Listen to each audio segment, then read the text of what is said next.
Il est temps de rétablir la vérité sur un des plus gros potentiels jamais vus dans le foot. Un enfant de Rio placé du jour au lendemain sous les projecteurs des plus grandes pelouses d'Europe, et dont la trajectoire a laissé un goût amer aux fans les plus nostalgiques. Beaucoup le regrettent forcément, lui qui avait un talent hors du commun et des facultés techniques et physiques effrayantes. Mais tu vas vite comprendre que sa disparition au plus haut niveau cache un message bien plus profond. Un rouleau compresseur qui a terrorisé ses opposants sur une courte durée, suffisante pour encore parler de lui à l'heure actuelle. Placé sur le front d'une attaque bleue et noire, orpheline de son buteur le plus précieux. Parce que oui, après avoir parlé de Ronaldo, fallait bien s'occuper de son alter ego surpuissant, considéré autrefois comme la relève de R9. Adriano, c'était une machine de guerre. Il avait clairement les armes pour mettre le monde du football à ses genoux, raison pour laquelle on le surnommait l'empereur. Retour sur le parcours atypique d'un joueur qui l'était tout autant.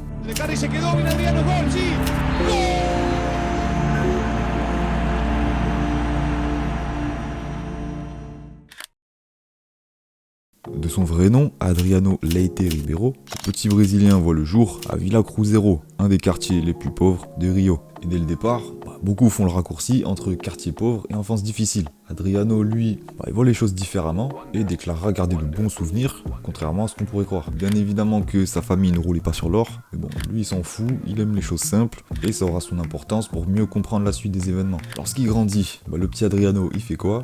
Il se met au foot.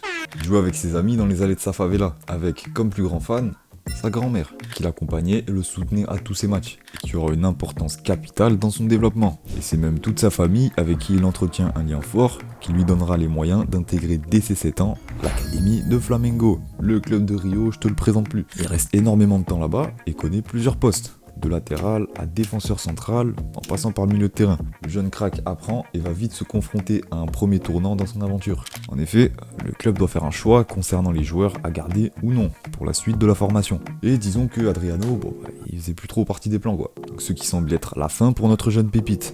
Mais le destin se retournera en sa faveur lorsqu'un des coachs de l'équipe de jeunes va le retenir. Non, lui, il reste avec nous. Une bénédiction pour Adriano qui va prouver par la suite que ce choix, c'était pas un hasard. C'est âgé de seulement 17 ans qu'Adriano fait ses débuts avec l'équipe pro de Flamengo. Son jeu en puissance et sa technique sautent aux yeux du public brésilien. La saison suivante, en 2000, il remportera son premier titre avec le Campeonato Carioca, donc le championnat de l'état de Rio si tu préfères. Et les performances d'Adriano n'échappent pas aux recruteurs européens. Et c'est en 2001 que l'Inter Milan décide d'investir pour s'attacher les services du futur empereur. À 19 ans, le Brésilien peut dire ciao aux favela, direction les lumières du vieux continent.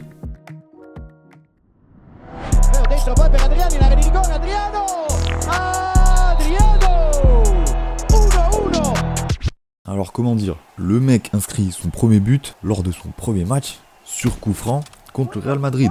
Bon ok, c'était un match amical, mais quand même frère. Mais malgré tout, les débuts sont timides aux côtés de Ronaldo. Faut polir le diamant, tu vois, il est pas encore au point.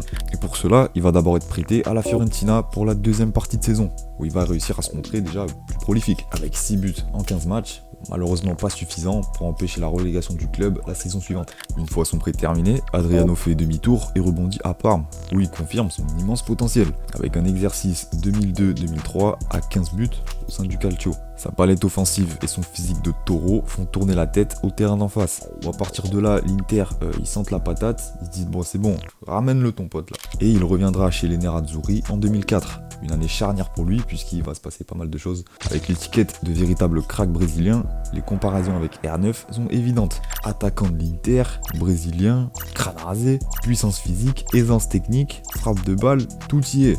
La seule différence, c'est qu'Adriano fait 10 cm et 10 kg de plus.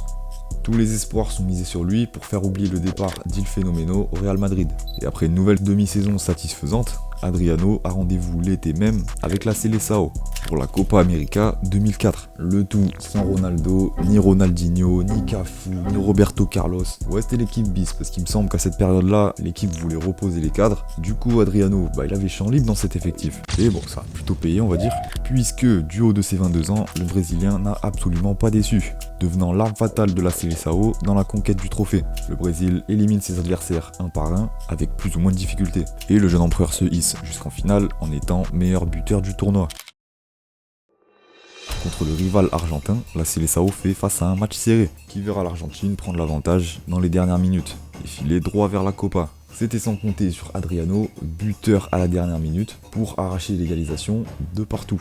Voilà quoi, petite frappe laser sortie de nulle part qui remet les compteurs à zéro.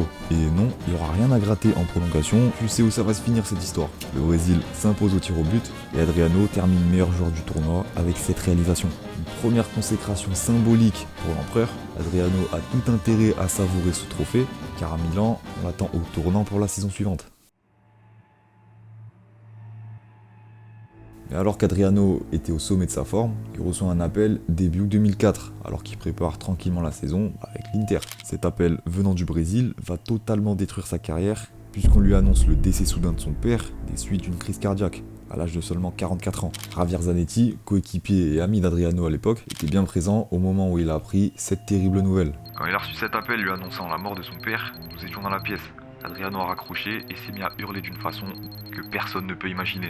J'en tremble encore aujourd'hui. Cette révélation, qui sera forcément un traumatisme pour notre buteur, aura un effet à retardement, car une fois la saison reprise, Adriano se montre toujours performant, avec 16 buts inscrits lors de la saison 2004-2005, et un jeu explosif qui vient régaler tout le calcio. L'exercice suivant voit Adriano s'affirmer comme l'un des meilleurs attaquants du monde. C'est devenu une véritable superstar, mise en avant sur la cover de PES6, avec des notes de fou furieux. Le mec s'était fut avant l'heure. Un fait anecdotique, mais non négligeable lorsqu'on parle d'Adriano. Ce genre de détails ancrés dans la culture, qui viennent renforcer un mythe qui n'a malheureusement pas pu aller plus loin. Avec 28 buts, toutes compétitions confondues, il remporte le Scudetto et la Coupe d'Italie. En pleine confirmation, le Brésilien semblait promis à un avenir de mégastar mondial. Mais bon, en interne, il y a clairement quelque chose qui va pas chez lui. Derrière ces éclats sur le terrain se cache un mal-être, soulagé par l'alcool et par un entourage qui a traîné l'empereur dans un train de vie douteux, rythmé par les soirées, les femmes et la dépression. Un mal-être qui tôt ou tard allait devenir flagrant aux yeux de tous. Je suis passé du paradis à l'enfer, pour de vrai. Quand mon père est mort, mon amour pour le football n'a plus jamais été le même. Adriano n'a plus vraiment envie de jouer et atteint un stade où il se pointait régulièrement à l'entraînement déchiré. L'Inter Milan voulait le couvrir en prétextant des blessures auprès du grand public. Bon, les blessures à ce niveau-là, c'est qu'une question de temps, mais Adriano, il est surtout blessé mentalement, malgré l'aide de certains de ses coéquipiers et de son président Massimo Moratti. À partir de ce moment, le président Moratti et moi-même l'avons traité comme notre petit frère. Il a continué à jouer et à dédicacer ses buts à son père, mais ce n'était plus le même. Dans un foot business sans pitié, le dirigeant de l'Inter fera preuve d'une totale compréhension envers son joueur. Adriano veut retourner aux sources et ça, Moratti, il l'a compris. Le Brésilien va se montrer transparent avec son président et ne peut plus cacher sa souffrance. L'Inter Milan envoie Adriano en prêt à l'hiver 2008. L'empereur peut revenir chez lui.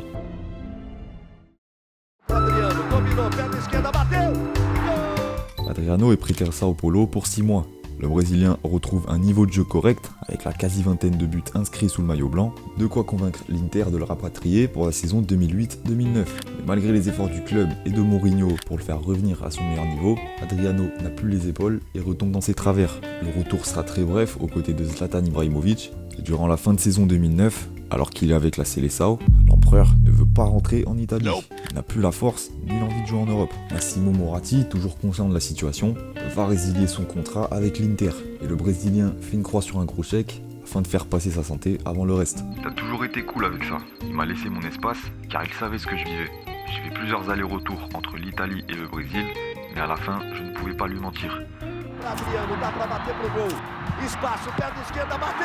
Retour à Flamengo, là où tout a commencé. Une nouvelle fois, la lueur d'espoir va renaître, après une saison plus que satisfaisante. Un exercice complet qui verra le Brésilien finir meilleur buteur du championnat brésilien, champion du Brésil et même ballon d'or brésilien cette année-là. Donc plus que la Copa Libertadores et on est sur un carton plein. Du coup, on est en 2010 et après cette perf, Adriano s'emballe et tente un comeback foireux en Europe. Non, c'était pas la peine frère. Sous le maillot de la Roma, il sera transparent. Il va repartir aussi vite qu'il est arrivé. Il retourne immédiatement au Brésil et va errer de club en club avec les Corinthians, Flamengo et l'Atlético Paranense. Une fin de carrière rythmée par des blessures et des absences à différents entraînements. Et notamment sa grave blessure au tendon d'Achille qui va enterrer sa carrière une bonne fois pour toutes. Quand je me suis pété le tendon d'Achille en 2011, je savais que c'était fini pour moi. Mon explosivité était partie, je n'avais plus d'équilibre. On peut même parler de ces fameuses rumeurs au Havre, ou du fait qu'il aurait été affilié à un gang, ou encore de son passage à Miami United. Mais à peine passé les 30 ans, Adriano est devenu l'empereur déchu. L'homme qui avait le talent pour s'asseoir à la table des Pelé, Ronaldo ou Romario ne fut qu'une étincelle dont les pelouses du Calcio n'ont pu profiter pendant seulement quelques saisons. Au final, Il en a tiré quoi de tout ça? Beaucoup d'entre nous regrettent de ne pas l'avoir vu monter au plus haut niveau. Ce qui est compréhensible, hein, franchement, il avait tout pour exceller. Un bourrin comme t'en fais plus. Mais lui, de son côté, est totalement ok avec ça. Et il n'a aucun regret sur son choix de revenir au Brésil à seulement 25 ans. Du moins, c'est ce qu'il déclare dans son interview. La volonté de revenir à la source et d'être proche de sa famille était primordiale pour lui. Des valeurs qu'il a mis en priorité avant l'argent. Une grande preuve de sagesse, puisqu'il aurait très bien pu rester en Europe. Et vu son état physique et mental, qui sait comment ça aurait pu se finir s'il avait prolongé. Certes, des joueurs qui ont surmonté un drame familial, on en a connu. Cristiano Ronaldo avait perdu son père très jeune lui aussi. On peut même aussi parler d'Alisson qui a perdu le sien 3 ans avant. Chose qu'Adriano a eu beaucoup plus de mal à surmonter. Bien évidemment, il n'y a pas à le blâmer pour ça. L'entourage, les soirées, l'alcool l'ont pas aidé. Et ce qu'il a accompli est déjà énorme. Champion d'Italie, champion du Brésil et d'Amérique du Sud. Mais voilà, Adriano, c'est une étoile filante, sûrement la plus phénoménale qu'on a pu voir dans ce sport, et il faut l'accepter ainsi. Aujourd'hui, il a l'air de bien se porter et de mener sa vie tranquillement avec sa famille, ses amis, et bien évidemment, c'est tout ce qu'on lui souhaite. Parce qu'à côté, t'as des joueurs qui ont mal fini pour moins que ça. Et ça vient rappeler à quel point le sport de haut niveau n'a aucune pitié, mon gars. Que les joueurs sont des êtres humains avant tout. Non mais voilà, faut le rappeler quand même. C'était aussi le cas pour Ronaldo, lui qui a surmonté une pression monumentale dès le début de sa carrière. Si tu veux capter où je veux en venir, j'ai aussi fait une vidéo sur lui. Enfin bref, frérot, j'espère que t'as kiffé. Si t'as kiffé, moi ça me fait plaisir. On se retrouve très vite pour une prochaine histoire.